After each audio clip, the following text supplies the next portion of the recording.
Beekeeping by day, elderberries by night. Is that a verb? Elderflowers. No, you said beekeeping by day and elderberries by night. Interesting you asked that. That's like a young beekeeper thing. To say beekeeping. Yeah. Like I do beekeeping. Yeah. Landy doesn't say that. John. I keep bees. Yeah, like they See say the they alternative? keep bees. Yeah.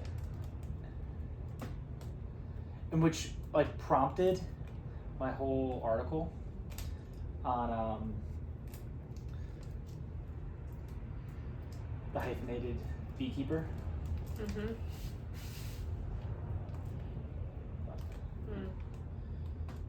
Did I ever explain that to you? No. So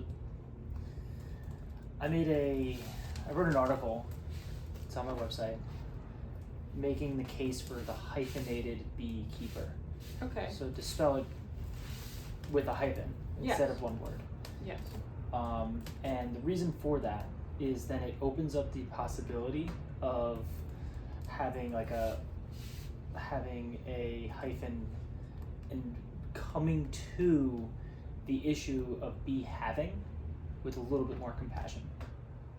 So there's like the bee havers, the people that have bees but don't do anything, and unfortunately so many bees die by hobbyists that literally buy them, put them in the backyard and don't do anything about it.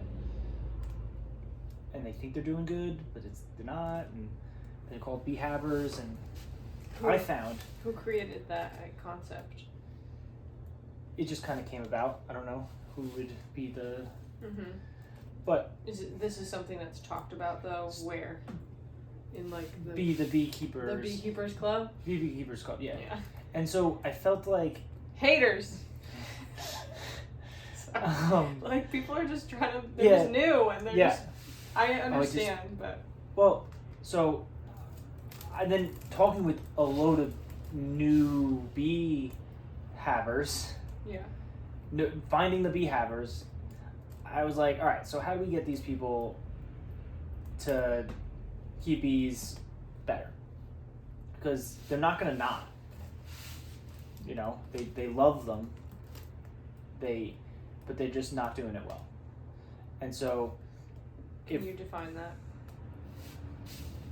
I think it's important. They love them. Yeah. But like what they're not doing it well, meaning They're bee havers. They own, they possess, they finance. I understand. While they're not beekeepers. I'm just wondering what your measurement is of doing well. Like what would it take for you to say, oh, these people are keeping bees well? So if they were actually keeping them. So with the hyphenated beekeeper, you define keep as to maintain, to care for, to foster health. Right. So what does that look like? Like how do you measure it? How do we know if we're being good beekeepers or not? There's, probably just some kind of responding to them with,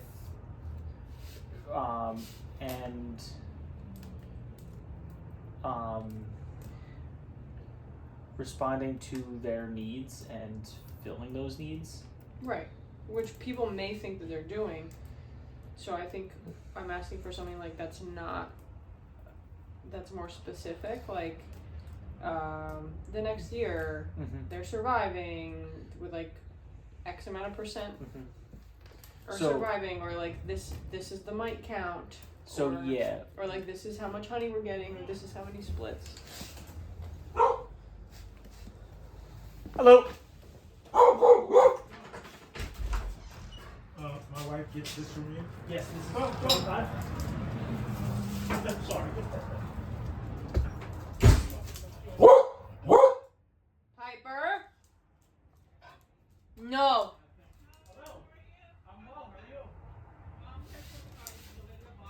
Yeah, I can just give you a new one.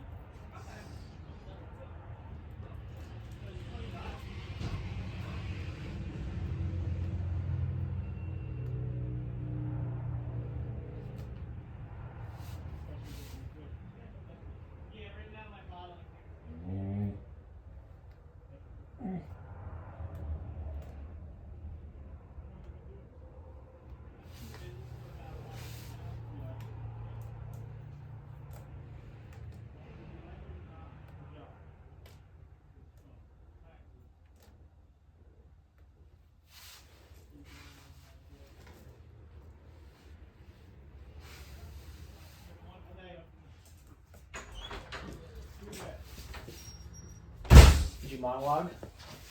No. You hit monologue on it? Sounded like you had an opinion. No, I just think that it's important to define these things, these terms, in a tangible way. If you're gonna, play hardball. I think he's playing hardball. Yeah, what does it mean to keep them? And it's Yeah, what does it mean to keep bees rather than have bees? What does that mean? Like, how do you know that you're being successful?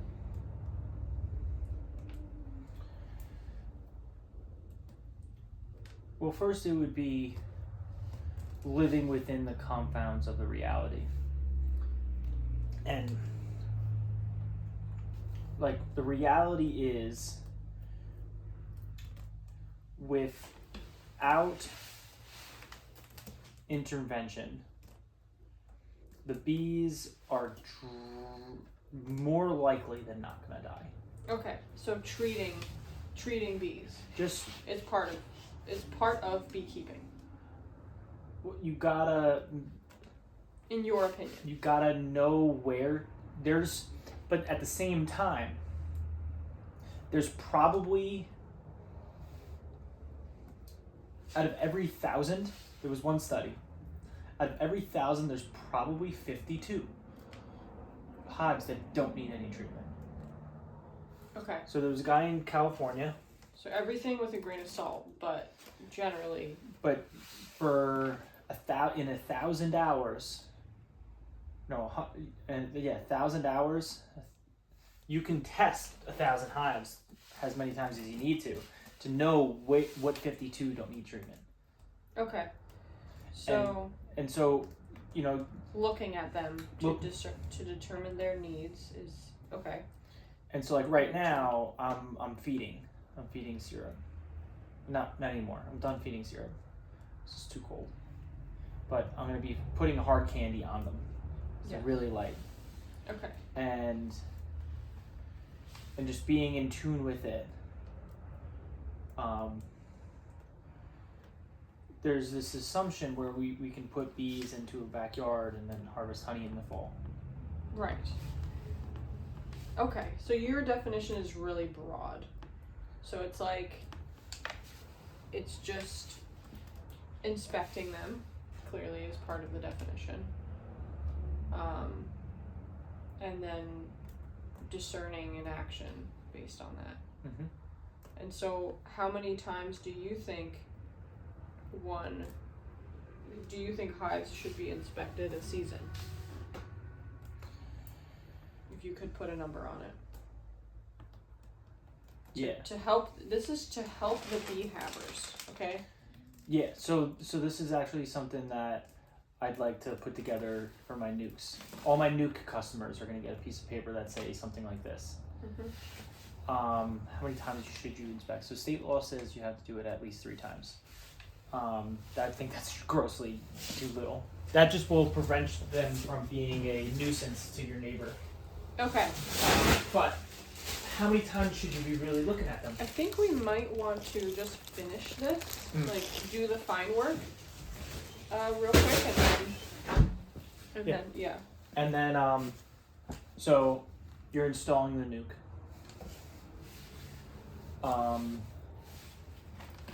Yeah, so like some kind of timeline brochure would be great. And so some of these things that I'm mentioning will be on that, but maybe at this exact moment you're not. And I really think that is such a small issue. There's very few of these people. And once they, really they just. Okay, so are there other issues that are better focused on? Well, yeah, I wouldn't say people were really focused on that, but there's like some really cool things. If what could we do if we all got on board with something? Well. Like like I have my 200 hives, and I got friends that have over 20. I could probably talk to 20,000 worth of colonies in 2 or 3 phone calls. You could talk to people that have a total of 20,000 between them. Yeah. Yeah. You have the relationship through a beekeeper with over 20,000 hives. And what would the next focus be?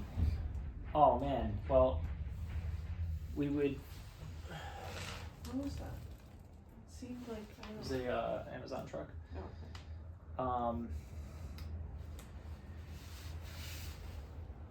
okay. So I was talking with a beekeeper friend of mine,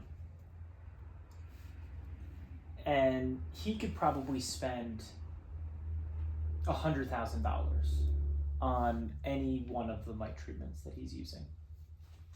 Here we go. Yeah. That could be the budget. I wouldn't be surprised. When I said that, he's like, yeah, that's that could be one round of one of my treatments because of how many hives I have. Wow. Now, $100,000 application. So when you're making a decision in IPM, you consider the environmental and the economic costs of it, and just strictly economical costs of things. When you apply, say, $100,000 worth of this treatment into the operation, you get a decrease in your mite load, which will then increase your honey production. Hopefully greater in value, greater than the $100,000 worth of expenses that you can just spend. So you got to make at least $100,001 in order to justify that mite treatment. Well, more, but yes, because of labor and. I think it would be the case that if you applied that $100,000 and you let it manifest itself in a vehicle and a scientist, and then some other expenses, somebody with a degree like ours, a little bit more like mine, research, science. What is your degree? Environmental science. I got research, stats, statistics, somebody that can design a scientific study. Okay. And then sit down behind a piece of software to run the numbers to figure out if things are working or not. And if that $100,000 was spent on them, I think you would see the operation would gain so much information that it would make that $100,000 a sound improvement. What information are you looking for to gain? You would see which hives don't need treatment, so you can breed from them. And slowly skew our way into not needing them. Now that would be like a long term benefit. Okay, so you could pinpoint the healthiest genetics. Exactly. The strongest, or Yep. The most desirable. Yep. I should say. And unlike which has to do with resistance to. What is it? Maybe that's besides the point. Yeah, it doesn't really matter what the mechanism is that the bees are developing to, or would develop to be resistant to the mite, but it would just be a whatever. So lower mite counts and high productivity, and then survival rate. Yes, then. So yeah, you would get an insight on the operation in such a way where the first 2 studies that would be done, what this first person would be tasked with. The first thing with which the person would be tasked is 1, the developing a long-term breeding program for that operator. And 2, collecting data, interpreting it, and giving it back to the beekeeper. Mm-hmm. The way this would start, it'd start in the south when the bees are coming back or going to almonds. Okay.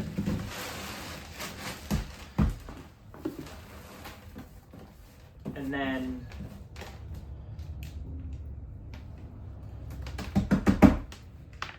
Did you see this?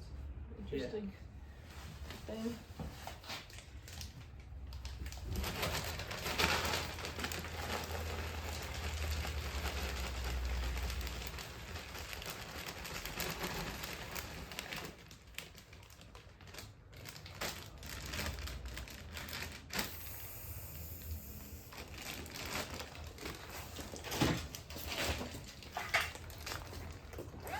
the people can wait.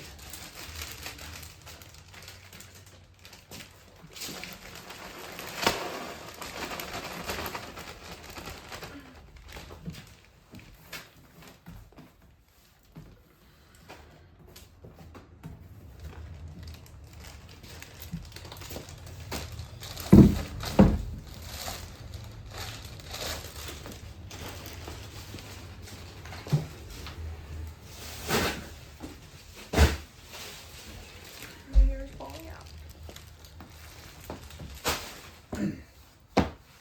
So,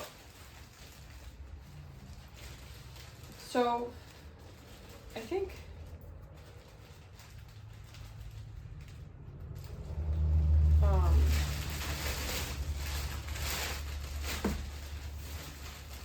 it might be you. Yeah. So this podcast is sponsored by Harvey Beekeeping. Harvey Beekeeping is a sustainable beekeeping operation based here in northern New Jersey. For 5 years, on the wildflower jar, I've said this: when purchasing this jar, you are taking part in local, sustainable beekeeping. No hyphen. Harvey is dedicated to contributing to research to help beekeepers around New Jersey and the country better understand what is happening in their hives. There's a couple typos in that, but I've kept it there because this has been an idea that's really been burning at me. But what I found was there's only so many hours in the day and there's only so much money in the bank. Like, I'm running the store, I'm doing this, so I can do that, but I don't have, like I need. You haven't figured out how yet. And yeah, where's the funding? The funding is in the basswood honey. So the basswood honey is $15 as opposed to the 10 of the wildflower. That extra 5 goes to this project. We would have to sell 30,000 of them. Jars. Okay. And so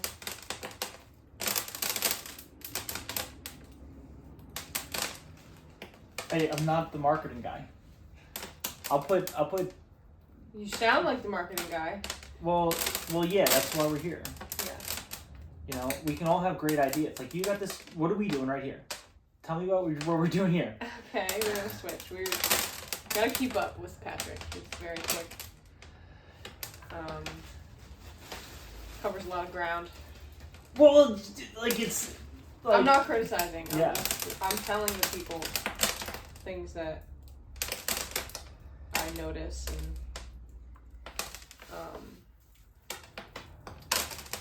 so we are taking elderberries off of the stem right now. Basically a really a first step in processing them is removing the berries themselves from the stem. And what berries are these? These are elderberries. These are Sambucus. I'm not sure if I think they're Sambucus nigra, these. Zambucus? Sambucus. Yes, Sambuca No. is made from elderberries, has elderberry in it. Really? Traditionally, yeah. That's nasty. Gosh knows what's in it. Garbage stuff. Now, I mean, all of these liqueurs, beautiful liqueurs, started with botanicals and still have botanicals. I don't really know what synthetic ingredients they're using or not. It's not very clear on the labels of these different liqueurs, but they all have really a foundation or an origin in herbalism. To my understanding, it's pretty obvious. And what was it? Ketchup? You're making ketchup with it. Well, I don't know what I'm making yet. I have options. I'm going to make multiple things. And one of the staples of the herbal kitchen, my herbal kitchen, is some kind of dark berry high in anthocyanins, which is the pigment in these dark berries. Purple pigment, purplish blue. But some kind of ketchup made from anthocyanin-rich berries, and the last batch that I made, shout out to Dina Falcone, Foraging and Feasting book, one of my herbal teachers. She turned me on to this fruit ketchup, and that before 18 whatever it was, a lot of ketchups were made from fruit instead of like sweet fruits, instead of tomatoes, which of course are a fruit, but in the culinary realm we consider them more of a vegetable. But yeah, most ketchup, when people think ketchup, they think tomatoes, but really it could be with any fruit. So we have the option there to create a medicinal product and incorporate it into our daily menu, which is what my focus is.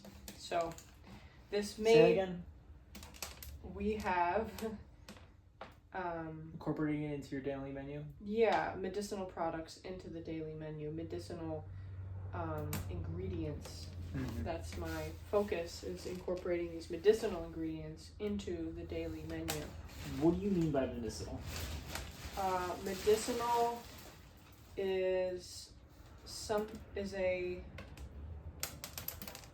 I focus on food medicines.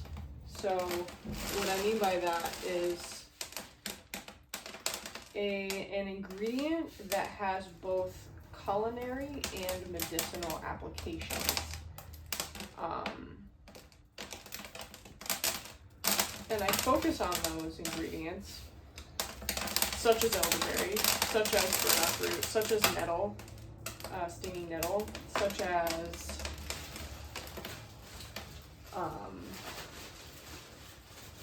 like lemon balm. So I'm focusing on those because they offer us great therapeutic value in our daily lives to stay healthy, to increase vitality, to be deeply nourished, which is the foundation of health. So things that are nourishing to the body is medicine. Well, yes, but there's a depth to the nourishment that these ingredients have that I think outweighs some of the other more commonly thought of health foods. Yeah. So for example, and this is not like meant to be some kind of measuring stick for how healthy things are. It's really just a way that a method to feel really, really good and healthy and vital at a high level. So, and the reason that I differentiate is because I've felt both. I've felt what it feels like to drink a cup of really well made roasted dandelion root coffee, which is really a tea, there's no coffee in it, and feel this life force rise in my body and brighten my eyes. I could feel it in my awareness. And so that feeling is what I seek, and it also that's medicine for me, and I know it is for other human beings that share, because we both have bodies and our bodies work differently, but there's a lot of similarities, and that's why I focus on food medicines, because it's broader and it applies to more people, and therefore it can have a stronger impact. So like the life force entering your body Rising. So is it something? It doesn't always feel that way. There's different ways that it feels. Is it something like the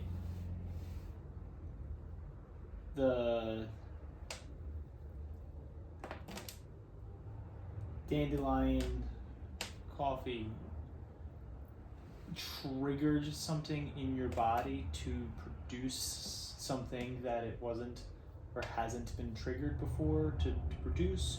Or is it like the missing ingredient to the missing ingredient to a like really important system of us? Or is it the actual thing that makes the plant grow, that stayed inside of that plant and then entered you and then stopped being itself and became you? Is it the missing ingredient, or is it I understand. This is a very good question. One, I would like to respond that it doesn't have to stop being itself to become me necessarily, but I know what you mean. I think that's a beautiful way to put it. I don't know is the other answer. There's like 6 different answers to this. I just know that what I experienced was an elevated sense of awareness and energy levels, and my eyes my eyes opened wider, and I felt as if they were blooming dandelions. Okay. That was the feeling. And so I'm sure, Patrick, you're speaking to, was it physiological, or was there a spiritual component to this, where the essence or the vitality or the energy of the plant that was retained in this concoction because it was well made? Yeah, it's both. How would you say that, what would you say the word is? PHYSICK.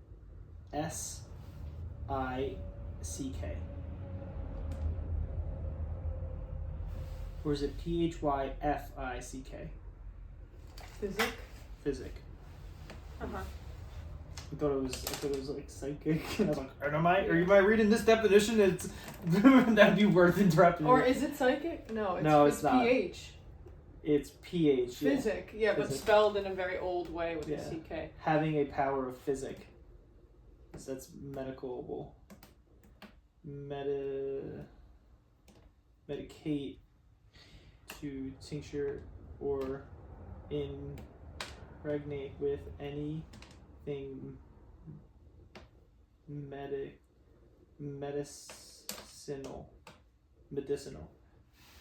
to tincture or impregnate with anything medicinal. Physic? No, medicate. Yeah. Oh, to medicate. Medicate. Okay. Alright, so then what is medicinal? That's up here. It's healing, is what it is. I mean, it's interesting to see what the dictionary says, but also it's healing. Well, this is a dictionary before what you said. You said the 1800s. Well, I was just talking about elderberry. I was talking about fruit ketchup in that instance, and I was talking about how after there was a certain point where we just forgot about all the other fruits and just did tomato. And I'm just reminding everyone, as I was reminded, that that is not, it doesn't just have to be with tomato. And that there are so many possibilities, and my preferred possibilities are with these anthocyanin-rich berries, such as elderberry. So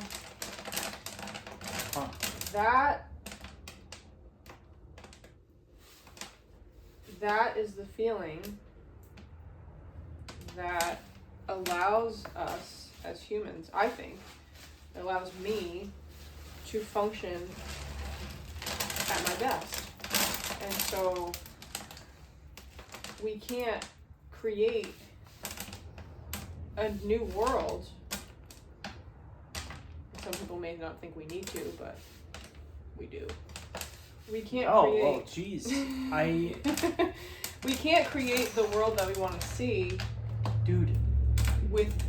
without feeling our best. We need to feel our best. We need to be nourished. And I just want to touch again on just the food medicine thing. So nutrient density is part of it. But yeah, certain therapeutic powers that go beyond the regular vegetable. So, yeah. Just, I'm going to back you up to that point of maybe we don't need to. I think everybody is a little bit more awake now. That deal, people wrote it in a major way. And... Well, I don't want to get political. Well... Because... the whole make America healthy again. People, we know our food is poison. Our food is garbage, and we're giving it to kids, and we're you know, fucking, there's brownies for breakfast and ADHD medicine for first period. Well, we don't. Yeah. Okay. And this thing that we're doing right now is the time vote. So in a major way, I believe a lot of Americans said, dude, things are not going well. And we want to have healthy food. You know? Well, Kennedy was doing really good in the polls. I don't want to talk political. See, but why? We don't need to. But then I think what you said was wrong. The reason I don't want to talk political is because I don't want to lose anybody on either side. Because we all need to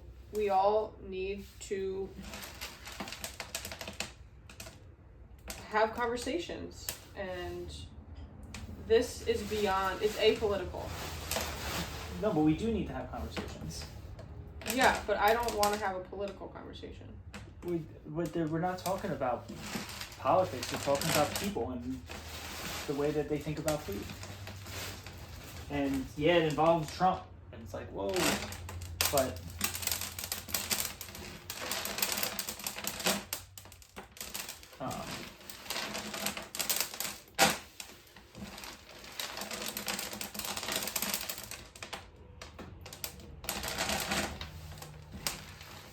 the reason is I just would like we can move people to stay open, and sometimes just certain things just trigger a shutdown in people, certain words and people's names, and there's like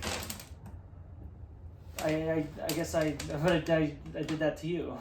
No, I'm sorry, but no, I'm not shutting down. I just want to stay focused on what we can all agree on, which is, and of course there's people that can find something to disagree on with everything, but for the most part, people that are listening, truly listening, like, there's some things that we don't need to argue about, and like those are the things that I think need to be talked about.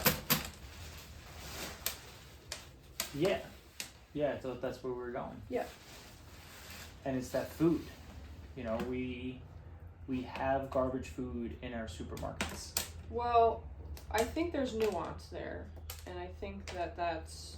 Well, tell me about, like, the way that you... I think it's important to be specific, like, because that's education. The way you get your food, your meat, when you purchase it from the store and you're cooking at home, you pursue the best and the finest. Well, I do my best to buy an animal that has had the most, that's been outside, that's been able to express itself as what it is. And which means sunlight, space, water, and being well nourished. So having access to food that's going to keep it healthy and keep it immune from different diseases. So basically what it's meant to be eating. Yeah. What its body wants. And why isn't all the food like that? Like, why not? Why not just get the one at go to ShopRite?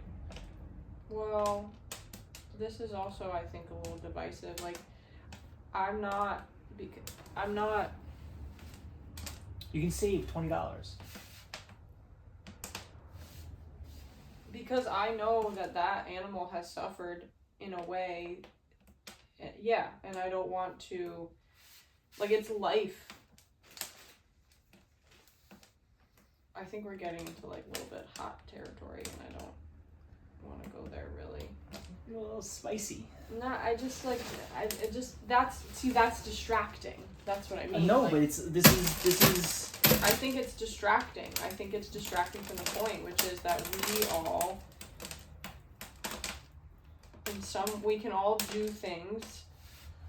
We all have the power to contribute positively to our health and well-being, and these are the ways. See, but some of us don't have the time to figure out. That's a choice.